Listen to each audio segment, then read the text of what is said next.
Oh shit, we back again. What's up, what's happening? Come to the party and bring a friend. Fuck it, I'm bringing 10. Ooh, trying to chat a 10. Big boy trying to chat a 10. She said I was catchy. I said, yo, tap him in. Touchdown. Double cup, wow, I stuck smile when I puff loud. I touch clouds, catching touchdowns in my mind now, cause I'm zoned out. On a porch couch in the Zod cloud. 2 coughs and I'm back now. 2 coughs and I'm packed out. Somebody give me a drink before I gotta sit down. I'm making hits now with a smooth style. What's up, everybody? It's your boy, Riley Puddin' Peters, coming to you live with the Dr. Preston Rowe. This is the Trash Talk Tailgate, and we are here for not another NFL pre-show. This is the Trash Talk Tailgate, and obviously it's Sunday. We got a big slate of games today, but before we get to them, let's talk about stuff that's already happened. Specifically the college football games from yesterday. Some bangers, Riley. Absolutely, man. Just a big slate. Obviously, listen, man, early weeks, we're getting a lot of cupcakes. We're getting a lot of, teams getting into conference play. We got a great mix of games, I'd say, this week as far as teams playing cupcakes, teams playing good teams. And I mean, I guess there's no way to do it, but just to jump right into it. The first game on the list, we did our Friday prediction stream. If you didn't see that, we do a Friday 7:30 p.m. prediction stream every week. Yep. And check that one out. We always like to go through a list of games that we think are going to be good or, mean something for whatever reason. Sometimes not the best. That is so much sloppy football this week. Big Dog is correct. Yeah, yep. Dude. I mean, listen, a lot of big teams, dude. Georgia, too close. Clemson L, we're going to talk about that. Spoiler alert. Yeah. Spoiler alert. Notre Dame L. A lot of top teams not looking, I guess, not necessarily not looking like top contenders. All those top teams played great teams, and we'll get to it. But there's just some I think Big Dog said it best, just some sloppy football. But it's week 3. Yeah.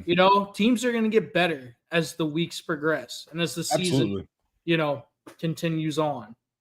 So that's the big thing is, all these teams are going to get better. LSU, they pull out the win. They needed to not let Florida beat them. They were on a very hot start. Obviously, they beat Clemson first game of the season. That's a big win for them. And then is it though? It's starting to look not as good. Maybe, I don't know. A lot of tough playing. And then they have their tune-up, and now they're back. Florida 0-2, 2 crushing loss. They were 1-1, but they were coming off a crushing USF loss and try not to lose another one. Go 0-1 in the SEC. And LSU, the defense. I mean, look, man, this defense might be the best defense in the country right now. Yeah. Like they are playing lights out. They are playing really good football. And you have to give credit to their DC, Blake Baker. He came over from Mizzou. He got a bunch of guys in the transfer portal. He's finally starting to utilize a bunch of players that were just kind of playing out of position. They're very talented, and it's LSU. They always get top talents. But they just were kind of playing out of position. They weren't playing free and playing natural. And they were giving up a lot of busts. They weren't very sound in the run support. And now they're just playing really good football, man. And question, I think it's kind of a theme of college football this year. A lot of great defenses, but those great defenses are being paired with kind of sloppy offenses so far. Yeah. How about Clemson, Texas, LSU? LSU looks sloppy on offense today. I don't know, but their defense carried them. DJ Lagway had 5 picks Yeah, dude. Nah. 5 interceptions. Yeah. Also, this one was disrespectful because the kid from LSU. This was hilarious. The dude, they had the pick, and then they try to tap DJ Lagway's helmet, like try to give him the good game, bro, as they walked out. Dude, I mean, these coverages, dude. We saw it against Clemson. Like these coverages are very good because they do a lot of disguise. They want to be the master of disguise. They're always looking to do something that is gonna confuse, especially like a young quarterback like DJ Lagway. And at the end of this game, they were trying to force it. And if you've ever played football, dude, if you're trying to force it at the end of a game, there's no better time to start throwing picks than right then. It's just like on that last play we saw DJ Lagway, he's just running out the pocket, he's trying to make a play, and he just lobs a ball high where the DB can just run under it and make a play. That's just not a good smart decision. And I mean, here's the other thing, Riley. LSU, they were down their best linebacker from the jump because Whit Weeks got a targeting call and he got ejected. And it's crazy. Brian Kelly had to calm his ass down, which is something I never thought I'd be saying. Brian Kelly is always escalating shit. And he escalated it in the press conference after this game. He yelled at a reporter who asked him why couldn't LSU run the ball. And he's like, we can run the ball. We ran it that one play at the end. We won the game on that run. I don't know, man. Like, just I mean, they ran for 102 or 102 as a team, and 51 of that was one run. Yeah. So like 50% of their total team production on the ground was in one run. And I think you're right. Sloppy offense is a good way to put it. Mm-hmm. I don't know. It's just the other thing. Why is Florida throwing the ball 49 times? Like, why can't they run the ball? They ran it 27 times for 79 yards. Yeah. You're on the road in Death Valley. You have a young, inexperienced quarterback in DJ Lagway, and you're throwing the ball 49 times. What kind of game plan is that? Yeah, dude. I mean, you can't let your young quarterback throw 2 picks and keep throwing it. No. You can't let your young quarterback throw 3 picks and keep throwing it. You can't let your young quarterback throw 4 picks and keep throwing it. They let him keep throwing it, and they weren't making it easy. Like all of that stuff, like, I mean, we go back and watch what at the end of it is essentially just a highlight reel of interceptions for LSU. I mean, what you see is like, it starts off, first one here, this is great disguise coverage. Yeah. DJ Lagway throws a bad ball, boom, it's a pick.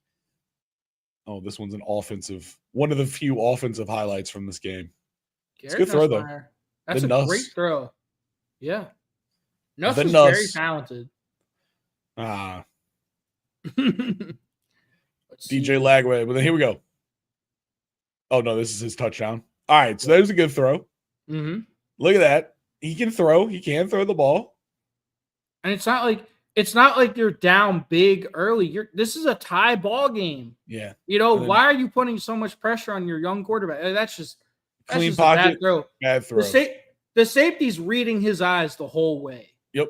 And he just breaks on the ball. All right. So now this is 2 picks into the game. And you're once again, safe pocket, bad throw. Just a player coming from a different position to cut him off. Someone was just watching him. Now this one, he has to roll out. He's got to make a play. Honestly, he's just trying to throw it out, but that's stupid. Get it to the other sideline. That's dumb.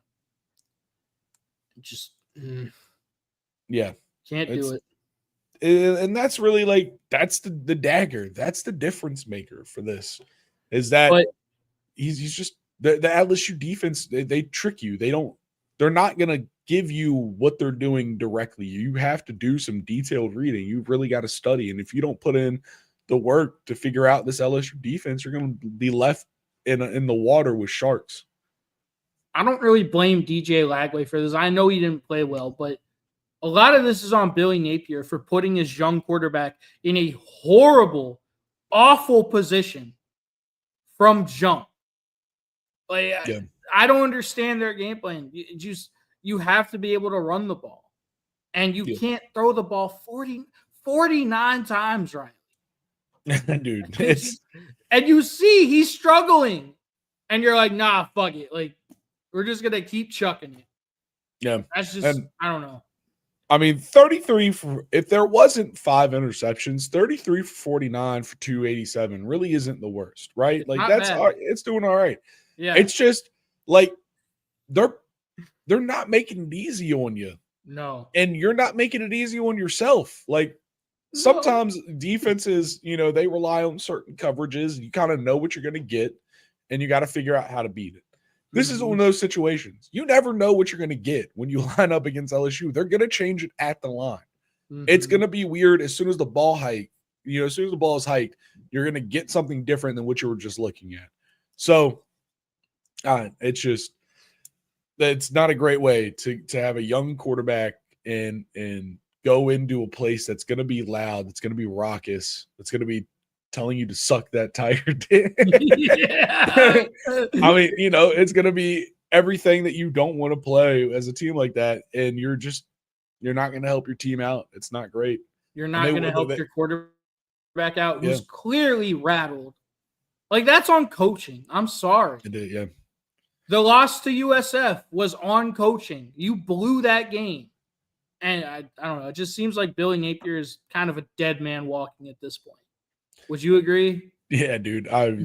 He's in a bad spot. He better hope they don't have too many long away games because he might get tarmacked. But it's just, he's got to tighten it up. Tighten it up. All right. Back to the big list. In between there, obviously Oregon, they handled Northwestern 34-14. That was the opening of Big Ten play for them. But then we get another game that Big Dog is sad about. You see, specifically, he said sad. He is sad about USF, though. He did say sad. This is true. And that is USF versus Miami. And I think we were right about this one, dude. This was USF just wasn't able to clang and bang with the big bodies that the Hurricanes have. No. That's just it. And it's just, I don't know, man. I was thinking about this. He is. Is there a better team in the country that has better trenches than Miami? Like the offensive and defensive lines. Yeah. It's a very short list, if any. Yeah. Yeah, I mean, I don't know. Off the top of my head, the only one that I'm really thinking is maybe LSU. Well, their offensive line is really inexperienced, though. But they've been playing. I know they're inexperienced, but they've been fucking playing. You can't say that they've been fucking playing, dude. Like, yeah, I don't know. But you're right, dude. Besides that, Miami has they have the bodies and they have the experience. It's they got it all together over there. And it's just, that's the one thing Mario Cristobal always has done really well. He's a damn good recruiter, especially in the trenches. He's a former offensive line coach. He understands the importance of the trenches. He just doesn't always understand the importance of kneeling the ball when you have to. But it's just, this is scary, though. Like, this Miami team looks real. They look legit. Because Carson Beck threw 2 picks and it didn't matter. Yeah. They rolled USF. It's just, Carson Beck is still going to throw picks. Don't worry. Just in case you thought Carson Beck was getting into a new form, don't worry. He's still going to throw picks. But it's just, this game kind of played out like we said it would. It's just, USF's not going to be able to bang with them up front. And Miami's going to lean on you. And they're just going to wear you out. Yeah. I mean, look at that. Yeah, no, it's a great run. I mean, late in the game, you're in the third quarter by that point. I mean, it's just, you're just tired, dude. What are you going to do?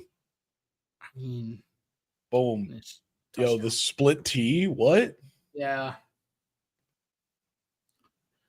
Give him that old school, dog. Line up and fucking do it. But yeah, nah, dude, Miami. I mean, 3 rushing touchdowns, right? 4 rushing touchdowns. Ah, yeah, Pringle. Yeah, 4 rushing touchdowns. 3 passing touchdowns. Listen, dude. The offense was looking good. The defense only allowed 12 points total. Only 1 touchdown that was very late. Miami's looking good. USF had been looking good too, dude. This is a number 18 ranked USF that played Boise State, who isn't the same without Genty, but still, a respectable program, and then beat Florida in an upset that no one was expecting, and came into this game with a good bit of momentum. And Miami just they crushed said, there's a storm coming. Yeah. They just crushed it. Yeah, they did. No, they crushed them, man. I mean, they crushed it. And look, man, Miami, they've always had talent. Like, it's Miami, like, I don't know if there's a better recruiting base in the country than Miami. Yeah, dude. They've always had talent. It's just, the question has always been, can they put it together? Yeah. And right now, I know it's only week 3, but this team looks like they are putting it together. And that's a scary thing. Like, Clemson, they're looking a little down right now. For sure. Can Miami finally make that leap and kind of compete for the ACC? Yeah, dude, this is their year. I mean, listen, with the way that Clemson was looking, they played LSU. If they beat Troy, obviously that was a close game, but sometimes when you have those lesser opponents, you play down. But then between LSU and Georgia Tech, I mean, those are 2 tough opponents. But I think it's going to be the Georgia Tech Miami show in the ACC this year. Really, I mean, I don't know what kind of fight Clemson's got. Maybe if they beat Miami later. We're going to talk about Georgia Tech in a little bit. We're also going to talk about Clemson, but I don't know, man. I mean, I don't really think there's a whole lot more to say. It's just Miami. That's it. They've impressed me. They've impressed me so far. And they play Florida next week. Oh, yeah. The Battle of the Seminole War Canoe. It is. All right. Yeah. All right. Next one, Georgia beating Tennessee. Speaking of rivalries. Yeah, no. Speaking of close games and rivalries, and I mean, absolute disappointment, because that's this game. If you want to say anything about this game, how bad do you feel for Tennessee's kicker, dude? I mean, I don't feel bad. I mean, I get it. He's a kicker, but Tennessee, they were up 21-7, going into the second quarter. Yeah. And in the very first play of the quarter, Zachariah Branch takes this screen and scores a touchdown. And I mean, in Tennessee, they fight back. This was a dog fight the entire way. But it almost seems like whenever these 2 teams play, Kirby Smart's like, all right, I'm going to let you guys have a little bit of a cushion. Just because the bigger leads you have, I know the more it's going to hurt when I ultimately rip your heart out. Yeah.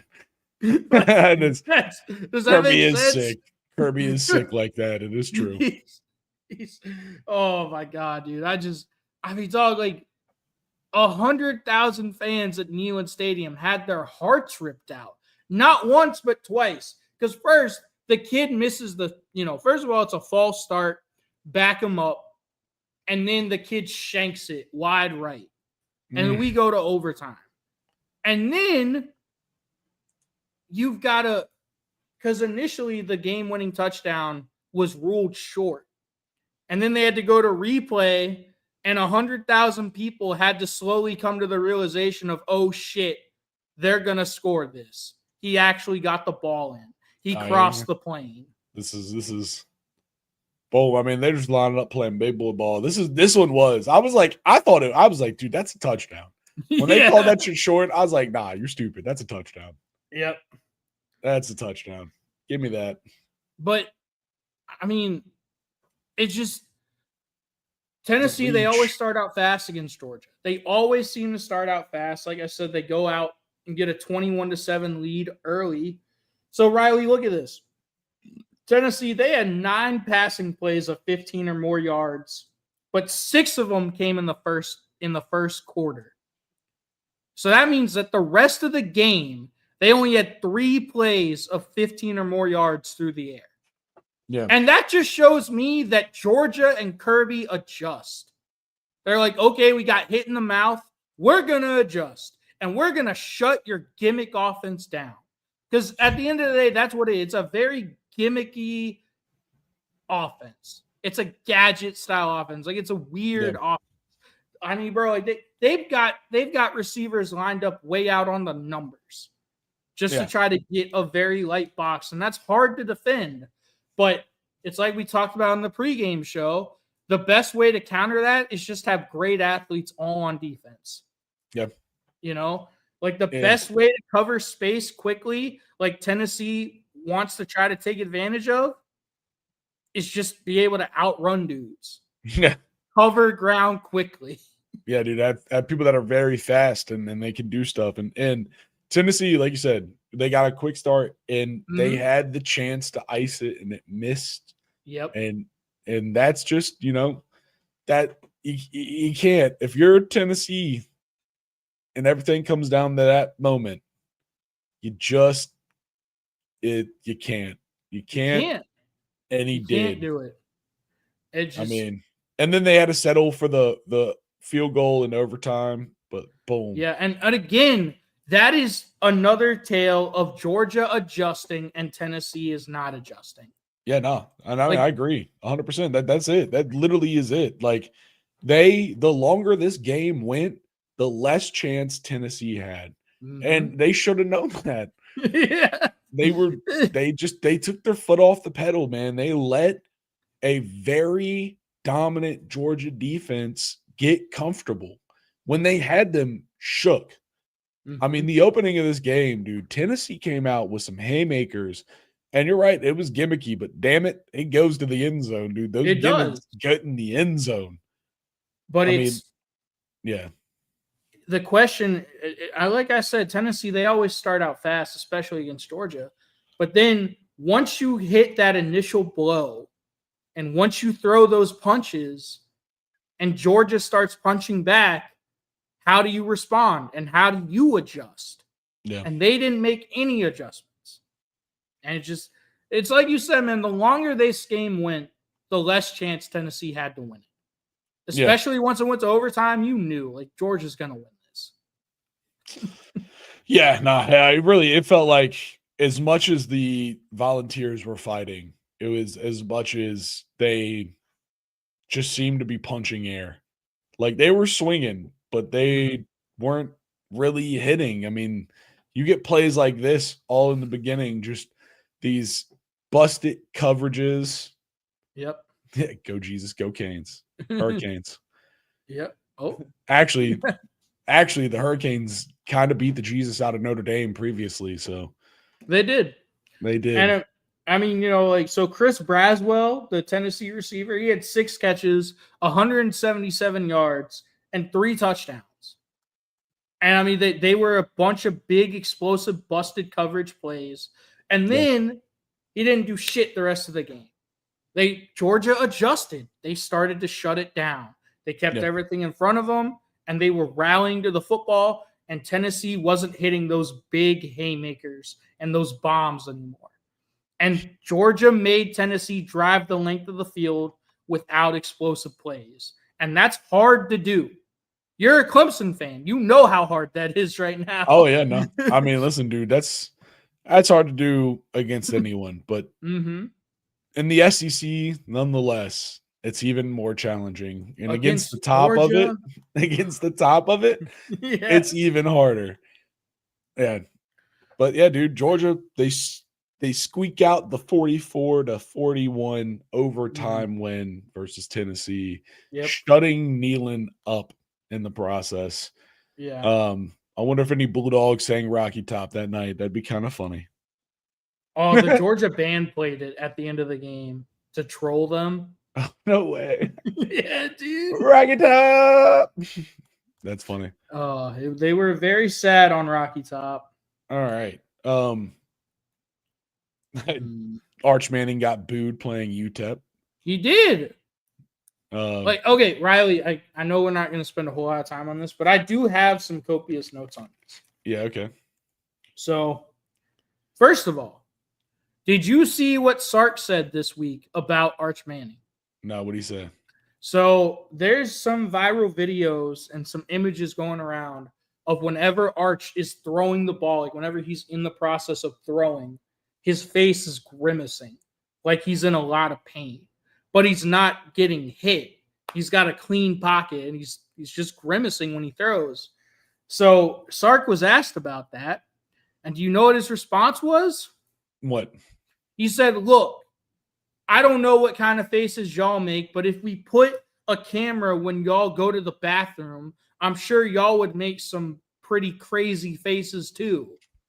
So he was comparing Arch Manning throwing the football to us shitting on the toilet. That's funny. It's like, dog, I don't think that did what you thought it would do. That just raises more questions. You know? Yeah, and more about his analogies than anything.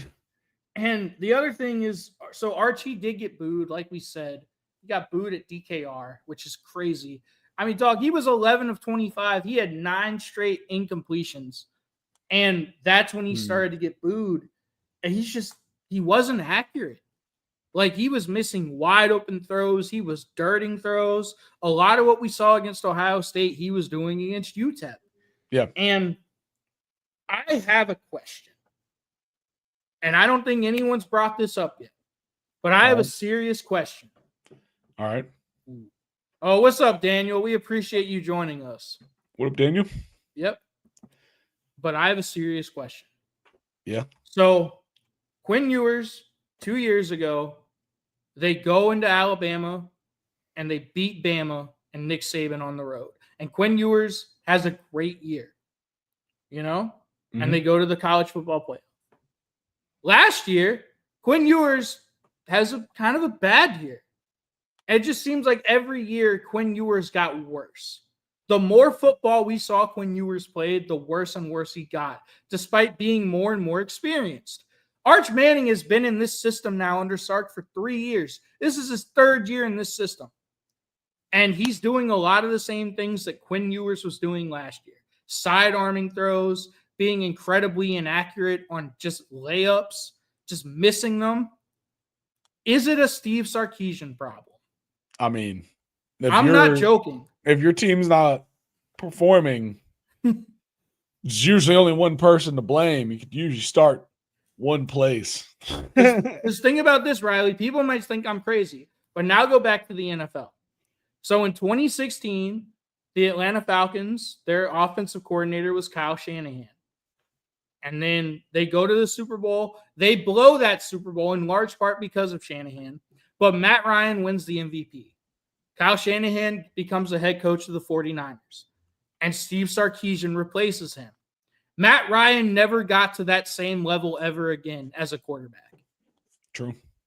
I mean, I'm just saying. That's facts. No, Matt Ryan was never the same after Shanahan left. Is it a Steve Sarkisian problem? Is it a quarterback development problem? Yeah. Is it the inability to train kids while boozing copiously? Who knows? Who knows? Yeah. I mean, but yeah, just Arch doesn't look good, man. And it's a damn shame because Texas is another one of these teams that has a great defense. Yeah. And they might be wasting it with Arch Manning. Yeah, dude. No, it's not good, dude. No. I feel it. It sucks to watch a team that should be just steamrolling teams get held up by quarterback play. You know who he looked like? Who do you look like? He looked like Caleb Williams on Monday Night Football. Oof. You never want to go full Caleb Williams. You never want to go full cry in your mom's arms. Nope. All right. I agree. Yeah, Daniel, I agree. Ooh. You know? Oh yeah, dude. Nah, he definitely was, dude. He has the biggest target on his back because of his last name and because of a lot of pressure that he's accepted and tried to do with the breast, but yeah, dude, there's no way he asked for this. He's just kind of gotten it. You never blame a kid for doing the best they can with what they've been given. Speaking of doing the best you can, Texas A&M, man, this game was, it's got no highlights. Thanks, ESPN. CBS. I always blame CBS. This game, though, at the end, at the wire, this one was a banger. There's no other way to put it, I think. It came down to a missed extra point. Yep. This game would have gone to overtime. It's just Notre Dame. They missed an extra point at the end of the game. And it came back to bite them. Yeah, dude. There's special teams. It's always special teams. It's always special teams. You want to know a crazy stat line, Riley? Yeah. Look at Texas A&M's quarterback Marcel Reed. Look at his passing stats. Oh yeah, no, that's a crazy stat line, dude. 17 for 37, 360, 9.7 average, 2 touchdowns, 1 interception. But that's fucking crazy. So I know I talked about this a little bit on the pregame show. I said Notre Dame was going to win this game because I didn't trust Marcel Reed to be able to go through his progressions and be able to dissect and read defenses, especially the Notre Dame defense with all that talent. Yeah. And I think Texas A&M probably agrees with me because if you watch this game, a lot of it was just bombs. Just throw that shit. Yep. And you know who you're throwing it to, chuck it. Yes. And they didn't ask him to do it. And that's why he has such a crazy stat line. Because it was either home runs or strikeouts. Yep. And they're okay with that. Because look at how explosive that offense was today. It's just. And, the yards aren't, 32 rushes for 100 or 128. They're averaging 4. That's the important thing, right? Yeah. And both teams gave us a heavy dose of the run. We expected that. That's what you want to get out of both of these teams. Yes. And I think what you're saying is exactly it. I think Texas A&M was taking the bigger shots. They were taking the longer bombs. And Reed, dude, that kid's got an arm. Because you're right. Mm-hmm. He had one pick, but with all the deep shots he was throwing, only throwing one pick's actually kind of good. He was making sure that then they were deep. It was either in the dude's arms or he was sailing them. Mm-hmm. He didn't throw a lot of terrible balls. And that's what you want. If you're in a system like this and you're ripping like this, that's all you can ask for. It is. And go down to the receivers real quick. Yep. Look at that dude, Mario Craver, 7 catches, 207 yards. They just kept on going back to him. KC Concepcion, the NC State transfer, 4 for 82. And they were making some ridiculous catches. Whenever you have a young quarterback like that, your receivers have to step up and they have to help him catch some of those 50-50 balls. And that's what they were doing. And look, man, the other thing I want to say is this. Notre Dame's defense was not good. They gave up 488 total yards, 7 yards of play. Yeah, that's great. And it's just, they've got all this talent coming back. We had them in our top 10 in the preseason because of all that returning talent. But they lost. And I'm about to make a reference that is going to sound kind of crazy. So I think if you're a Cincinnati Bengals fan, you look at this and you're kind of happy. I think you're really happy. You know why? Why? Because last year, Notre Dame had one of the best defenses in all of the country.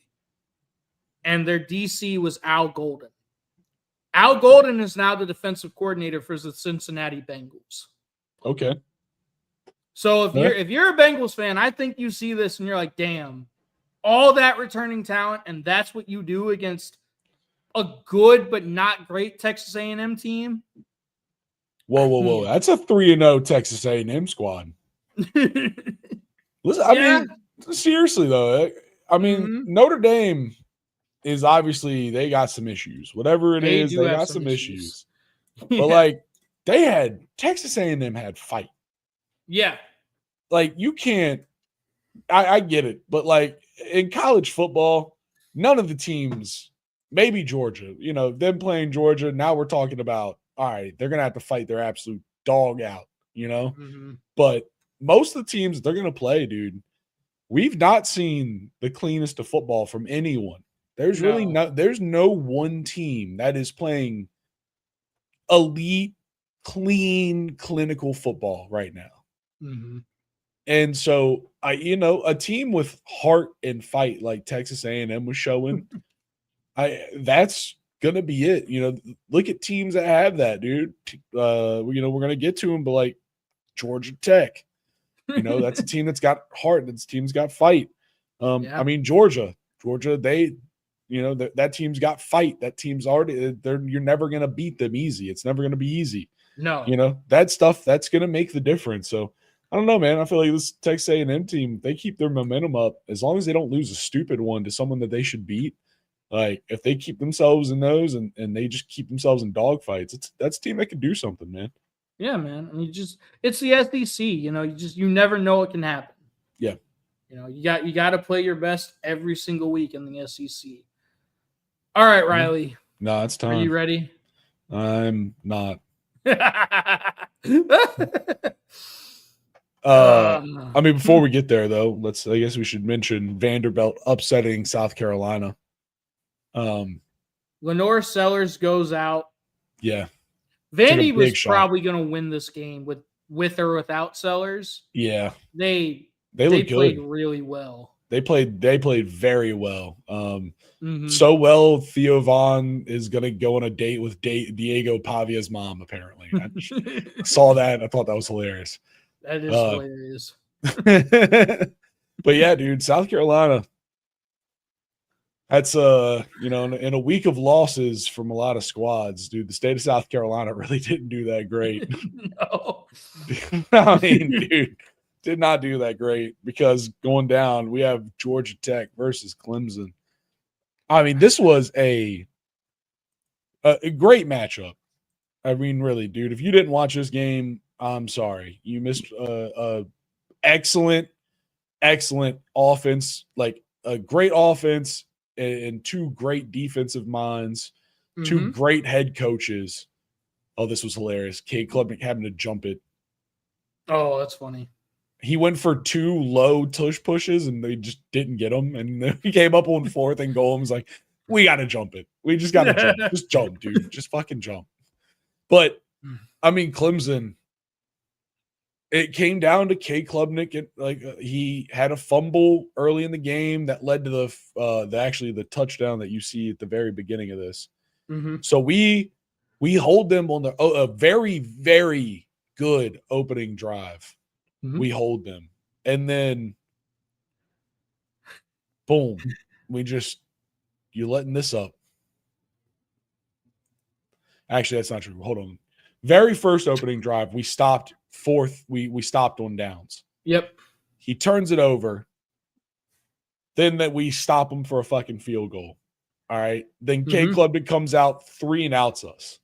Mm-hmm. And then we give up this touchdown. Yeah. I mean, it's just, God damn it, dude. I mean, look, man, Georgia Tech, we said this in the pregame. They always play up to their opponents. They always are ready for these types of games. They took Georgia to the wire last year. Yeah. They beat Florida State in Dublin last year. They always play up for these kinds of opponents. And I don't know, man. I love Brent Key. We are huge Brent Key. We are huge Brent Key fans. Our executive producer, Jasper, he's a Georgia Tech fan now, in large part because of Brent Key. And because they're going to run the ball. That's what they're going to do. That they do. And I mean, they just make you uncomfortable. Well, it's just they're going to play smash mouth football, and you have to be disciplined. I mean, because it's not even, dude, you don't even have to be disciplined. You have to be disciplined and then make an amazing play. Let's look at this touchdown, right? This is a perfect example of this. Look, we are getting pressure, right? A couple dudes are getting blocked here, but sure, we're getting pressure. If this is a running back play, stop the line. But it's quarterback play. Yeah. Guess what? Still hit him at the line. That's scheming. All right. Look, we schemed Yeah. right there. But the X factor is Haynes King is a dog. Yeah. And he fights. Yeah. So you can scheme, but then you have to make a great play, not just a play, not just a good play. You have to make a great play. And then this play, dude, the reverse to the throw. I mean, listen, if you're gonna get a 2-point conversion, that's a good one. Yeah. I mean, we were there this was a 2-and-out ball game. Let's say that. Oh my God. All right, this touchdown. So right before this, we had thrown a ball right.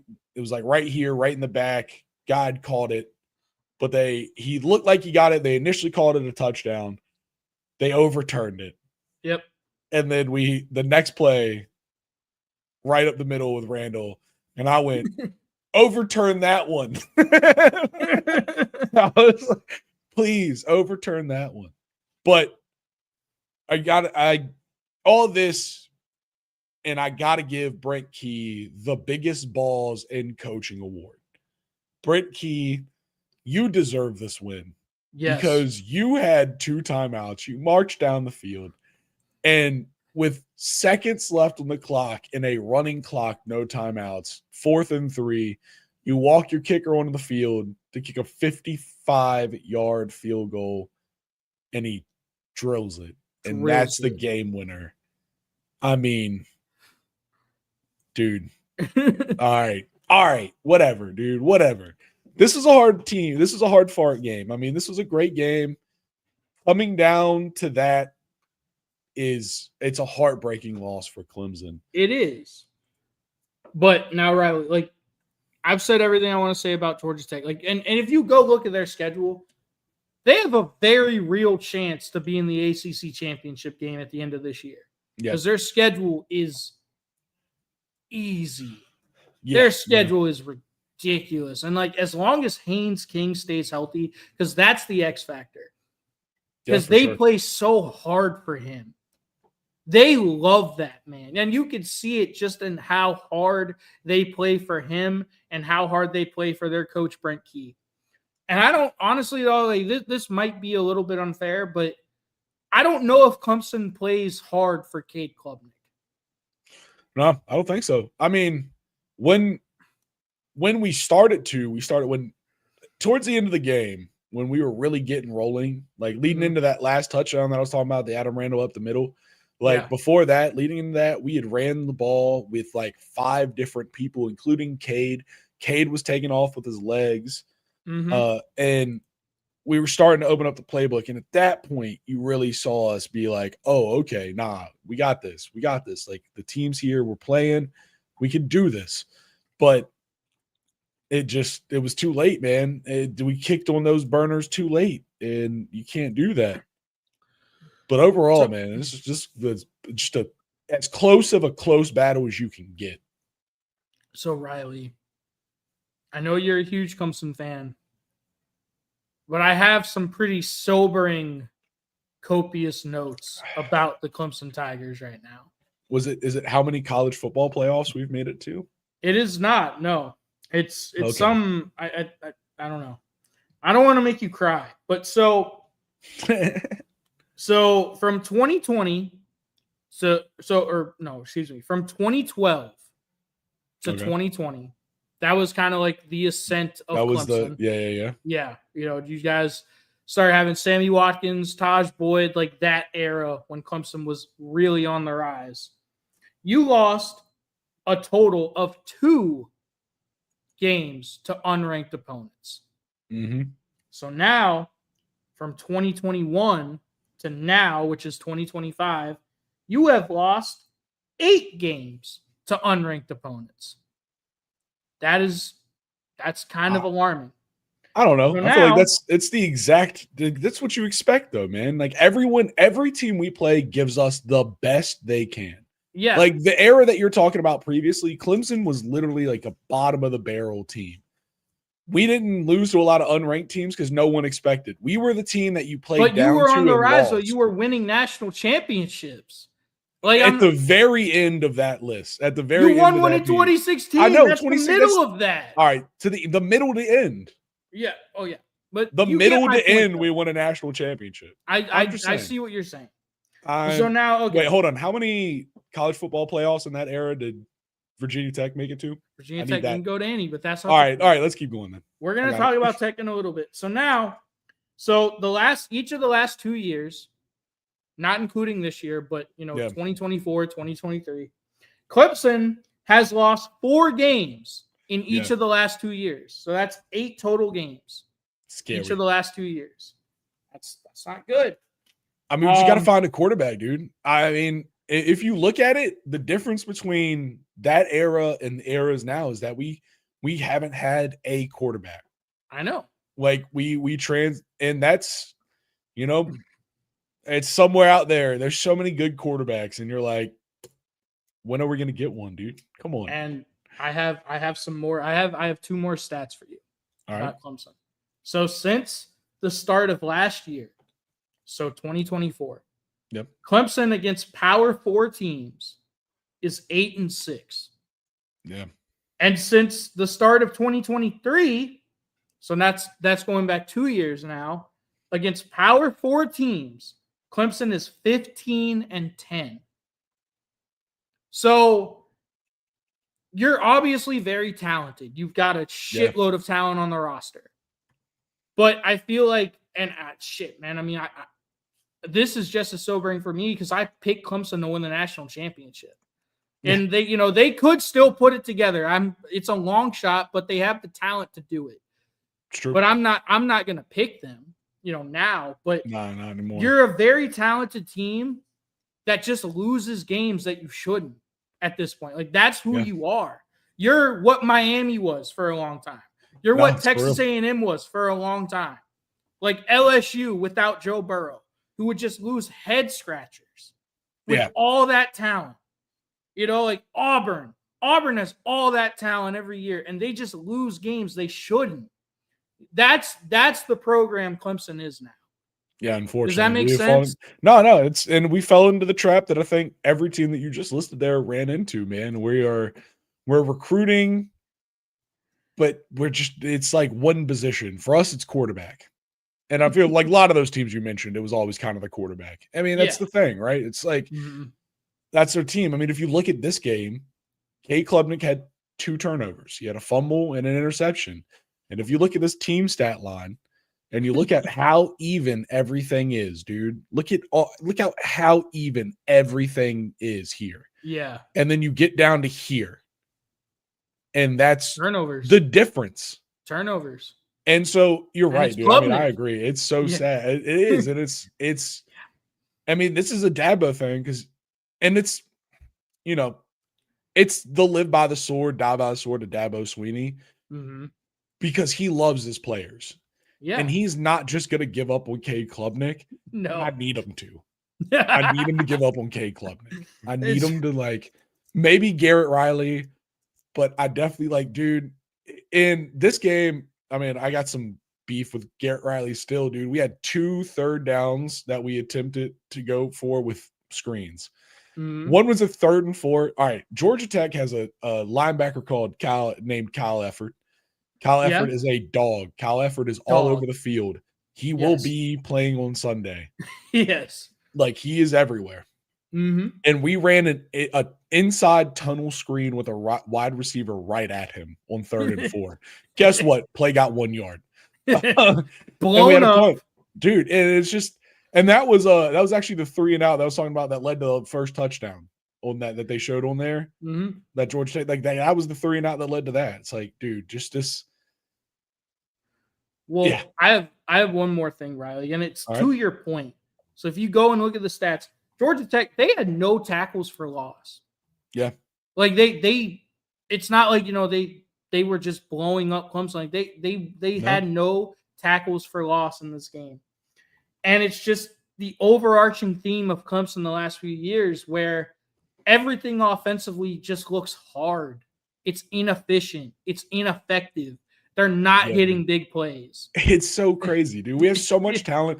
Bryant Westco ripped a 73-yarder off of a middle, like in the middle throw, like maybe it was cross or like slant, something like that.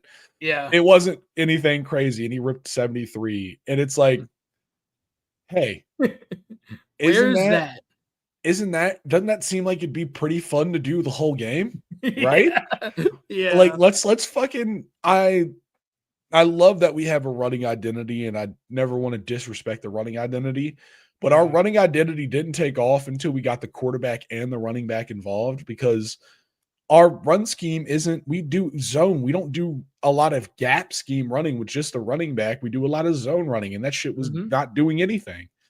Yeah. Like, so once we got the running back, Can I tell you something about the zone scheme running backs?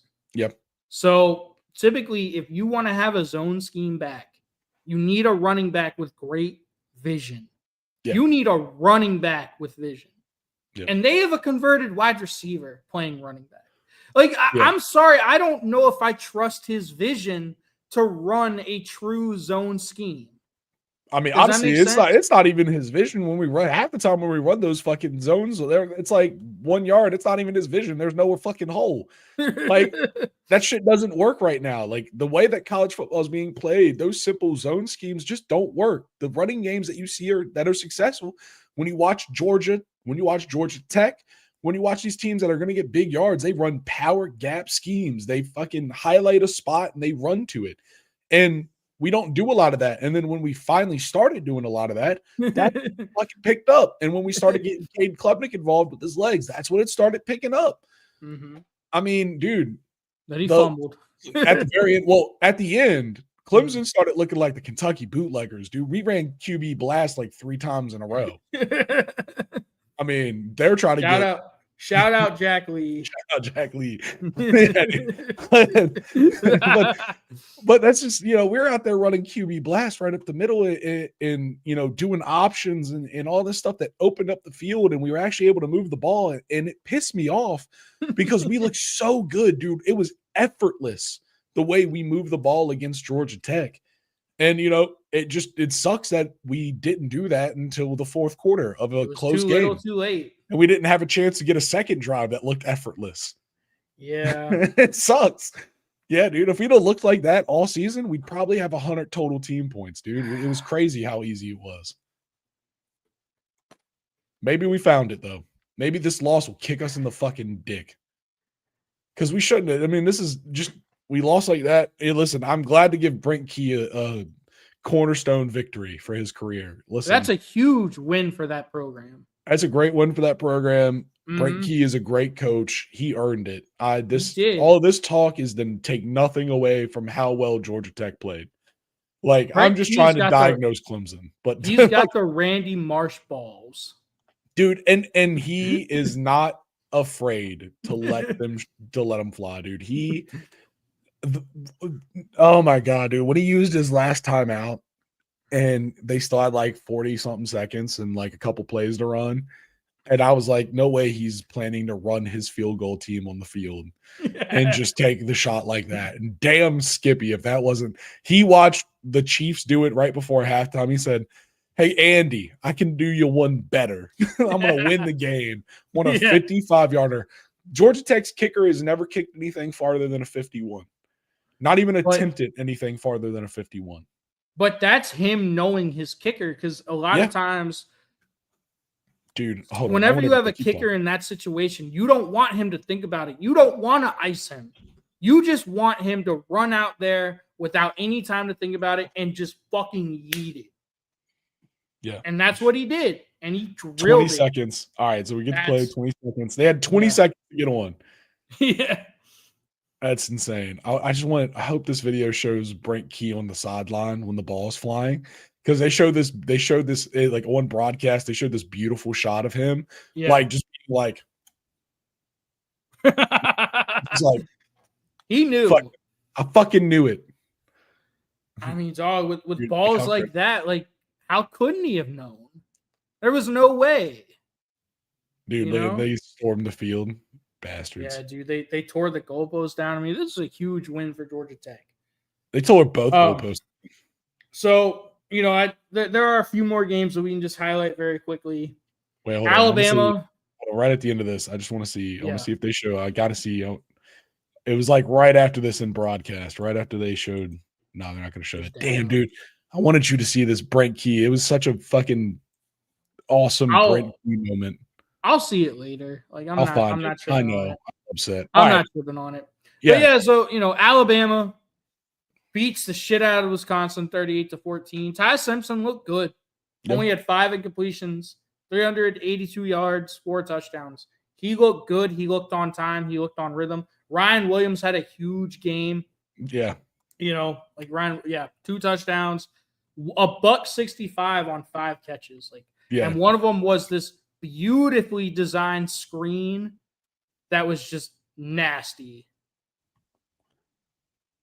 Right here. Look, yeah. A flea flicker screen, dude. This shit was crazy. Double reverse? This. Yeah, watch this. Look at the bubs out in front, dude. That's an army, dude. That's a convoy. Those are the tanks. Yeah. Ooh, wow. Justin Goodman. What's up, Justin? Welcome to the Trash Talk Tailgate. You know what? I got to say, Justin, Georgia Tech, that's exactly what I was thinking about Haynes King. That's exactly, as I was watching that game, you could see Clemson's playing. When you're playing a team with a running quarterback, you have no option, really. Like, you got to just try to limit it.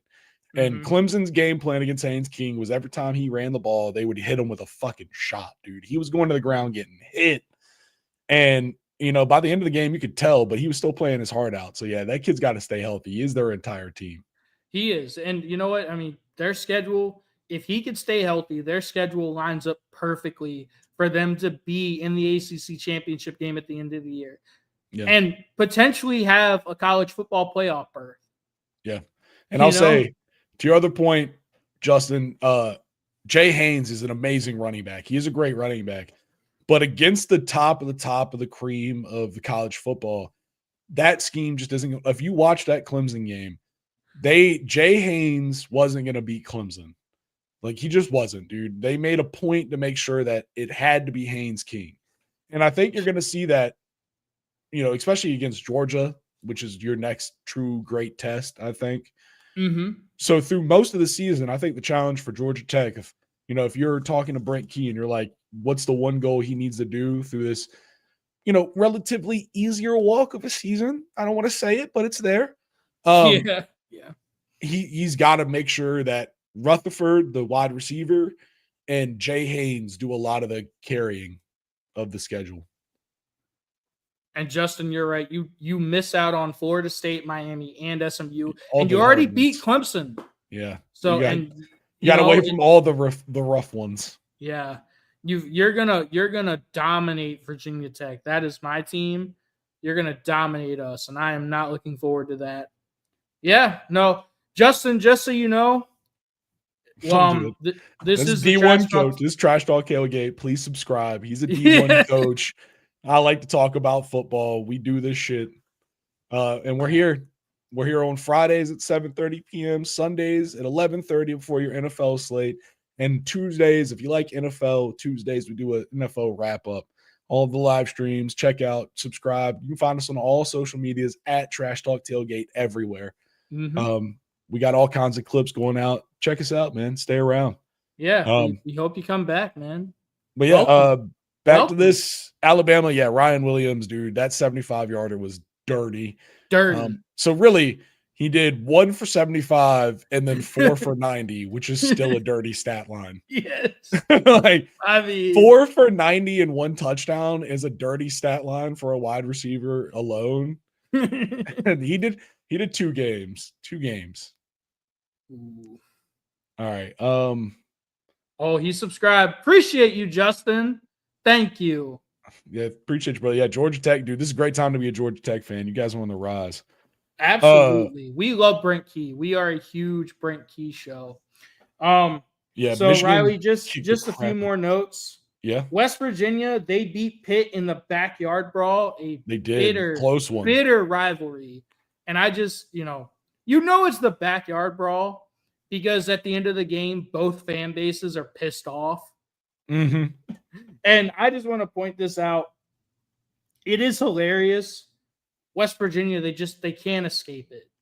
They beat Pitt in the Backyard Brawl, but it was on 9-13. If you know, you know.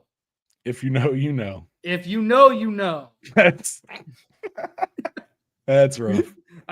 Don't even explain it. We just line. We can't even explain. We gotta let the internet find that one out. If you know, go look into that one. Yeah, go look into that one. West Virginia fans are gonna be pissed off about that.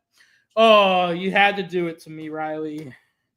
Talk about Riley. Okay, as a Clemson fan, it can always get worse. Just trust me, it can always get worse. That's why I'm never getting down, dude. I'm never going to complain about playing in the Orange Bowl, okay?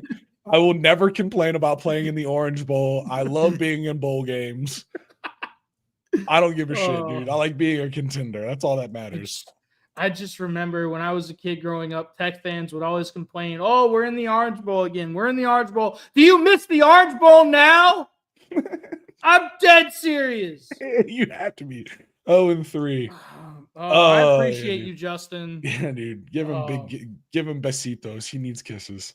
I miss those old Paul Johnson battles with Bud Foster and Paul Johnson. Oh yeah, dude. Oh yeah. Dude. Virginia Tech versus Georgia Tech. Yeah. Dude, I mean, listen, that's the thing about Georgia Tech as well. With Paul Johnson, identity's never gone away, dude. Brent Key will throw a triple option at you every once in a while. You're like, damn. You will. Yeah, yeah. But I mean, look, man, it can always get worse. Yeah. Down 28-0 at half in Blacksburg. Oh man. I like Brent. I like Brent Pry as a person. I really like him. But it's like, dog, you can't do this. Yeah. Like, I'm dead serious. Hire me. I will do a better job. Hire the TTT. Like, honestly, I've been a D1 football coach at a few different schools. I know what it takes to play winning football. I know how to build a culture and a foundation. Hire me. And diehard fan, dude. Get a lifelong fan. And it's one of the archetypes in Madden for a coach, lifelong fan. And I think, one thing, I mean, with Brent Pry, like you're saying, dude, I think y'all should fire AD. Move Brent Pry to AD because I think he's better at that position. That dude's a better businessman than he is a football coach. Whit Babcock needs to go. Ooh. Yeah, Paul Johnson. Justin talking about Paul Johnson, man. Whit Babcock, the athletic director, absolutely needs to go. He cannot be allowed to make a third shitty hire for this athletic department.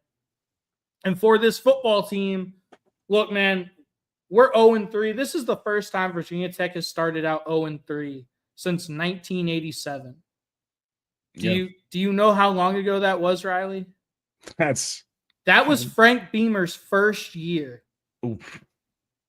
Ooh, that's crazy. Yeah. Isn't that crazy? Yeah. That's insane.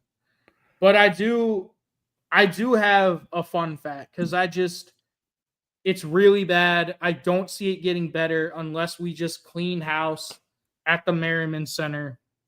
We just need to clean house because that house is awful. We just need to tear that shit down and rebuild it from the ground up. But I do have a fun fact for you, Riley. All right. And this made me feel a little bit better. You ready for this? Yeah, what you got? So, all of the other 3 FBS Virginia schools, JMU, Liberty, and ODU, have beaten Virginia Tech in Blacksburg more recently than UVA has. There you go. That is the one silver lining that I am holding on to. If we beat UVA at this point, that's all I care about. Is it in Blacksburg this year? No, it's in Charlottesville, so they won't be able to do it. Nope. Yeah, you lucky sons of bitches. This is the sketchy year for y'all after that one. Not that UVA looks great, but I think they look better than Virginia. Oh, they absolutely look better than we do. Dude, they beat up William and Mary, dude. Like they beat the shit out of William and Mary. It was kind of funny. I mean, look, man, our schedule, it's sad. Ooh, Justin, I hope you're right. It's just It looks like the team has quit on Brent Pry. I hate to say that. Yeah, unfortunately, dude. But that is, we've talked about this in the NIL era. That is a risk that you run now. If you have a lame duck coach that players don't believe in and you start out really poorly like we have, Ford is experiencing the same thing with Billy Napier. If you have a lame duck coach that they might not believe in, it is because they're getting paid now. They could just check out and be like, look, I got my money. I don't give a shit. And they could really quit on you fast. And that's a new reality we have to kind of consider in college football. Yeah. So I don't know, man. It's just, I hope you're right, but I don't see it right now. Appreciate you though, Justin. Yeah, and I had a great game against William & Mary though. Yeah. Only loss for for UVA is a very close loss to NC State, which I think is a very good team. Yep. They're 3-0 right now, 1-0 in the ACC. Technically, the game against UVA wasn't an ACC game, so they're only 1-0 in the ACC after beating Wake Forest. Yeah. I was talking to an NC State fan. He's a really good friend of mine yesterday. And we were talking about their quarterback, CJ Bailey, and he's really concerned that CJ Bailey is going to go in the transfer portal and leave them for a much better school that needs a quarterback, because that dude is legit. He is. Nah, that kid's legit, dude. Dabo. We doing Dabo? No. We finally had a transfer portal class. Let's go get a quarterback out of it. And then I think I don't know what else you had on your list, but Houston beating Colorado. At this point, Colorado, Coach Prime's got a lot to do, dude. He's got to figure out a quarterback. He's got to figure out how to play defense. Yeah, they played their third string quarterback. Well, he played the best last week. They played all three of their quarterbacks last week, and the best was the third string. I mean, they're kind of a dumpster fire now. I mean, will they get it figured out? I don't know. It is the Big 12. Like we say, it is Russian roulette, so anything can happen. Yeah. But, that's something that we'll definitely have to keep our eyes on. It's crazy how if you lose the Heisman Trophy winner and a top 5 player in the NFL draft and a really good quarterback who's also now in the NFL, it's crazy how your team can look so drastically different the next year. Yeah. Isn't that wild, Riley? Yo, speaking of losing quarterbacks, Nico, I'm going to lose anyways. 0-3 at UCLA as they lose to New Mexico. That's a big one. That's a big loss for them, man. Yeah, that's going to go down as one of the worst decisions in college football history. Yeah, for sure. Just biting the hand that feeds you. You had it made at Tennessee, and now Joey Aguilar might be playing better than you. Well, might be? Yeah. Is. Joey Aguilar is a better quarterback than Nico. I mean, I'm on jaw on that one. And then the last thing I got is my pick for cupcake smashing of the week. Mm-hmm. Indiana beating Indiana State relentlessly.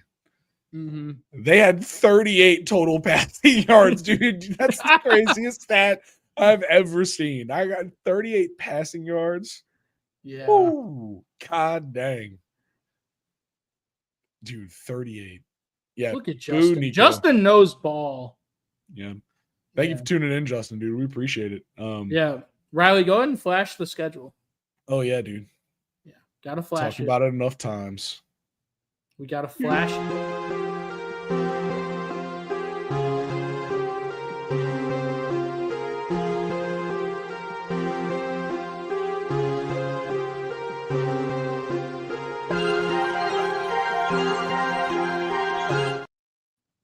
Yep. Hell yeah, dude. Yeah. So please keep coming. And while you're at it's the Trash Talk Tailgate. Come along and join the tailgate. Like, comment, and subscribe. It's my favorite. Absolutely. Ooh, yeah, he's dude. Born, raised in Knoxville. So you were born in Knoxville, but you're a Georgia Tech fan? Wow. Honestly, that's kind of crazy. That's a fun 2-team spread, Tennessee and Georgia Tech. Not that far apart. I've made that drive a few times, on the recruiting trail and whatnot. So Yeah, that's pretty cool. Justin, we really appreciate you tuning in. If you are still tuned in with us, we really appreciate you sticking with us for an hour and 9 minutes. That's awesome. You know? Oh, yeah. Yeah. All right. Coming to the end. Yeah, dude. Cupcake smash of the week, dude. Indiana puts a big one on. Anything else as we're wrapping up?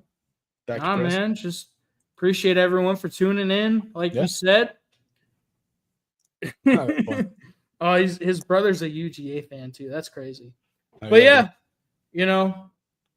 Yeah, I mean, that's it, dude. I think this has been a great episode, everybody. Thank you guys for tuning in. Hour and 10 minutes. We're in deep.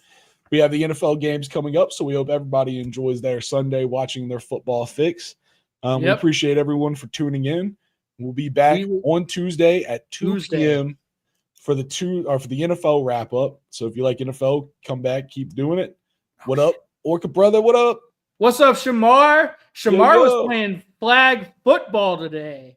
Oh, but he joined TTT. That's awesome. We appreciate the dedication. We shout out everybody tuning in right now. For this one, we got to wrap it up and get out of here, folks. Thank you.